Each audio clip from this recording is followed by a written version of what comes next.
Right now, in the highlands of Papua New Guinea, a woman is pulling dinner from the soil, plucking it from the vine, and cutting it from the stem, all from the same plant. For 8,000 years, this plant fed entire civilizations.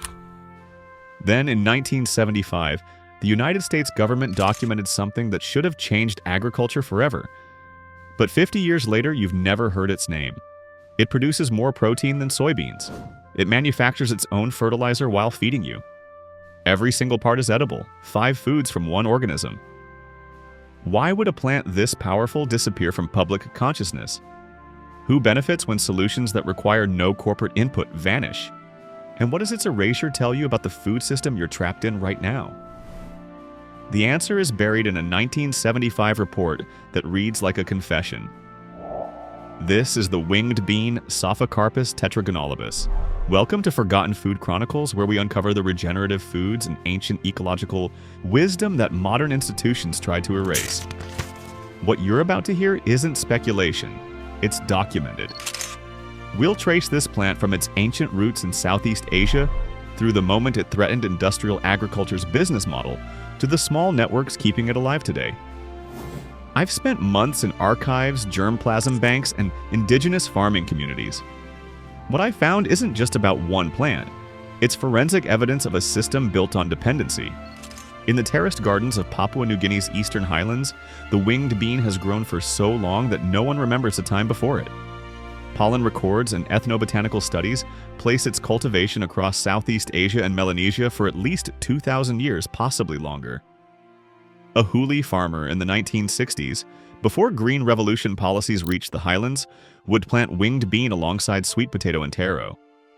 This wasn't casual gardening. This was sophisticated polyculture. The bean climbed the taro, stalks, fixed nitrogen for next season's sweet potato, and produced food continuously for 6 months. The young pods tasted sweet, almost like asparagus. The flowers, pale blue and edible, were tossed into soups. The leaves, rich and spinach-like, were harvested weekly. The seeds, dried and stored, carried families through lean seasons. And underground, the tubers, starchy, protein-dense, waited as insurance. The winged bean wasn't just food, it was architecture. Its deep taproot, up to 2 meters, broke compacted soil. Its canopy shaded moisture-sensitive crops. Its flowers fed pollinators that sustained the entire garden. Indigenous growers understood what took Western science decades to quantify. Legumes don't just feed people, they feed soil. After harvest, farmers didn't pull the plants. They cut them at ground level, leaving roots to decompose and release nitrogen. The next crop, whatever it was, grew stronger. Modern measurements confirm winged bean fixes 60 to 200 kilograms of nitrogen per hectare annually. That's fertilizer you don't buy, manufactured by bacteria in root nodules while the plant feeds you. The Huli didn't call it nitrogen fixation. They called it keeping the land alive. Let's be precise about what you're missing. Soybeans, the global benchmark for plant protein, contain roughly 34% protein by dry weight. The winged bean seed, 35 to 40%. 1 acre of winged bean produces approximately 2,000 pounds of edible seeds, 3,000 pounds of edible pods, 1,500 pounds of edible leaves, and 4,000 pounds of protein-rich tubers. Meanwhile, that same acre planted in soybeans gives you seeds. Just seeds. No tubers, no greens, no continuous harvest. The tubers contain 15 to 20% protein. A potato gives you 2%.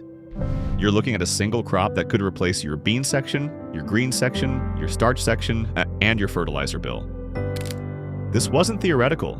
This was daily reality for millions of people, until it wasn't. In 1975, the U.S. National Academy of Sciences convened a panel to assess underexploited tropical plants with promising economic value. The report, titled Tropical Legumes: Resources for the Future, described the winged bean in language extraordinary for a scientific body known for measured statements. They called it a one-species supermarket. They noted that nearly every part of the plant is edible and nutritious. Before this report, the winged bean was a regional crop, known to agronomists specializing in tropical agriculture, but largely ignored by mainstream research. after research stations in the Philippines, Papua New Guinea, Thailand, and parts of Africa initiated trials. Results confirmed centuries of indigenous knowledge. The plant delivered. Then, between 1978 and 1985, something shifted. Funding requests went unanswered. Extension programs that were supposed to distribute seeds to smallholder farmers across the tropics never materialized at scale. By 1990, the winged bean had vanished from agricultural development conversations. The same USDA that published glowing assessments allocated $0 to winged bean research in the 1980 Farm Bill. The World Bank's agricultural development loans prioritized export crops: coffee, cocoa, palm oil, not food sovereignty. 1975 wasn't just the year of the NAS report. It was the year Monsanto began investing heavily in glyphosate-resistant crop research. By 1996, Roundup-ready soybeans hit the market. The business model was elegant. Farmers bought patented seeds that required proprietary herbicides. Every season, forever. The winged bean couldn't be patented in its natural form. It saved its own seeds. It produced its own fertilizer. It didn't need herbicides because it thrived in polycultures where pest pressure stayed low. For seed corporations, the problem wasn't that the winged bean didn't work. The problem was that it worked too well. Perennials and self-seeding annuals don't create recurring customers. They create independence. U.S. agricultural policy, exported globally through World Bank loans and USAID programs, incentivized annual monocultures. The 1985 Farm Bill allocated $26 billion in subsidies: corn, wheat, soybeans, cotton, rice. The winged bean wasn't on the list. Industrial agriculture optimizes for machines, not nutrition. The winged bean's climbing habit doesn't fit combine harvesters. Its multiple harvests don't align with single-pass efficiency. This wasn't a shadowy plot, it was economics. Systems built on annual seed sales, chemical inputs, and export commodities don't fund research into crops that threaten those revenue streams. Crop insurance, the safety net that makes farming viable, covers 130 crops through the USDA's Federal Crop Insurance Program. As of 2026, the winged bean isn't one of them. If you're a farmer and you plant something not covered, you're gambling your livelihood. Most can't afford that risk. Between 1980 and 2000, USDA research funding for tropical legumes dropped 73%. Funding for transgenic soy and corn increased 340%. No research funding means no field trials. No trials mean no data for extension agents. No extension means no farmer education. No education means no adoption. Check a contemporary agronomy textbook. You'll find chapters on soybeans, chickpeas, lentils, the winged bean. A footnote if it appears at all. By the 1990s, major seed catalogs dropped it. Burpee, Fairy Morse, Parkseed, none carried it. It became a specialty crop, code for commercially irrelevant. In some regions, development programs actively discouraged it, promoting modern crops like hybrid maize that required purchased inputs. The winged bean was reframed as subsistence food, a label that means poor people's crop and kills commercial interest. By 1995, regions in Southeast Asia that had grown winged bean for generations were importing soybeans from the United States and Brazil. Nitrogen-fixing polycultures gave way to monocultures, dependent on synthetic fertilizer. Soil organic matter declined. Erosion increased. A generation of farmers grew up never planting the crops their grandparents relied on. Traditional ecological knowledge, the kind that tells you when to harvest leaves versus when to dig tubers, eroded. Protein deficiency persists across the tropics. Meanwhile, a crop that could address it sits in germplasm banks, cataloged and forgotten. But suppression isn't extinction. Seeds saved by elders, by permaculturists, by small seed companies that refuse to let commercial irrelevance mean erasure, those seeds survived. And what's happening now proves it. If you're still watching, you're part of a minority. Most people already scrolled away. They'll never know this plant existed. They'll keep buying fertilizer they don't need, protein supplements that cost 10 times what this seed provides, and believing the story industrial agriculture sold them. But you chose to stay. That choice matters. If you think suppressed knowledge like this deserves to survive, make sure this reaches someone who will actually care. Subscribe. Share it with one person who won't ignore it. That's how erased knowledge survives. Today, the winged bean remains invisible to industrial agriculture, not because it doesn't work, but because the system isn't designed to see it. USDA crop insurance still doesn't cover it. Agricultural extension programs don't teach it.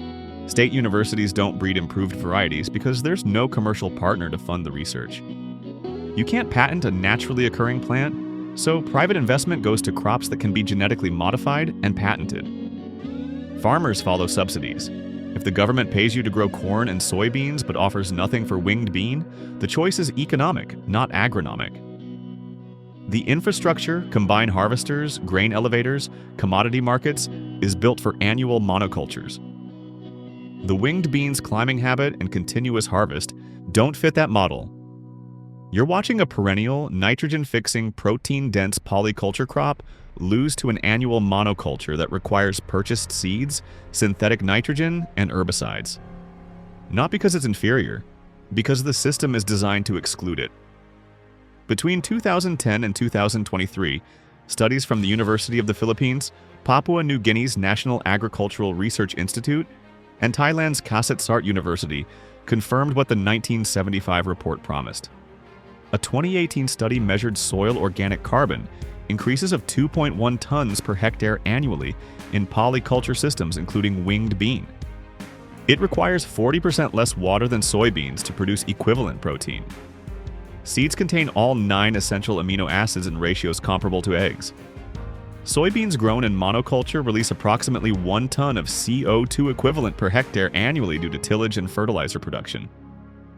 The winged bean sequesters 2 to 3 tons while fixing nitrogen for neighboring crops. It tolerates drought better than common beans.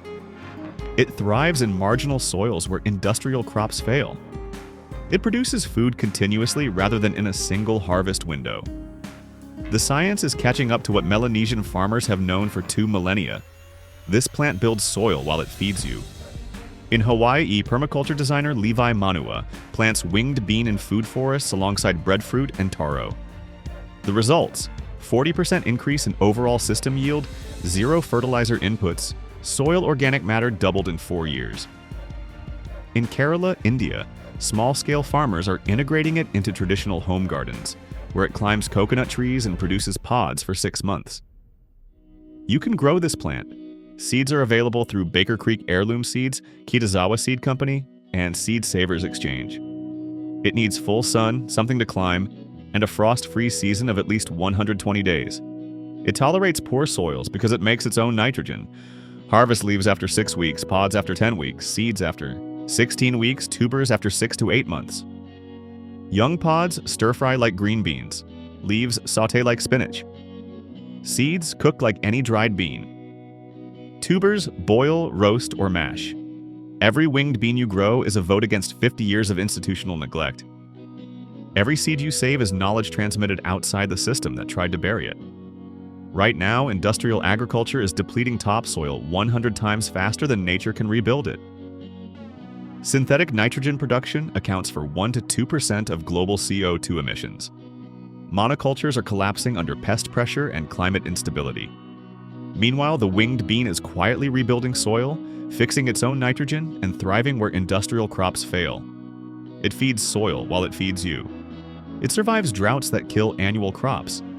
It requires nothing you can't provide. No patents, no chemicals, no dependency. It lives in the seeds kept by elders who refuse to forget. In the wild edges that industrial plows couldn't reach.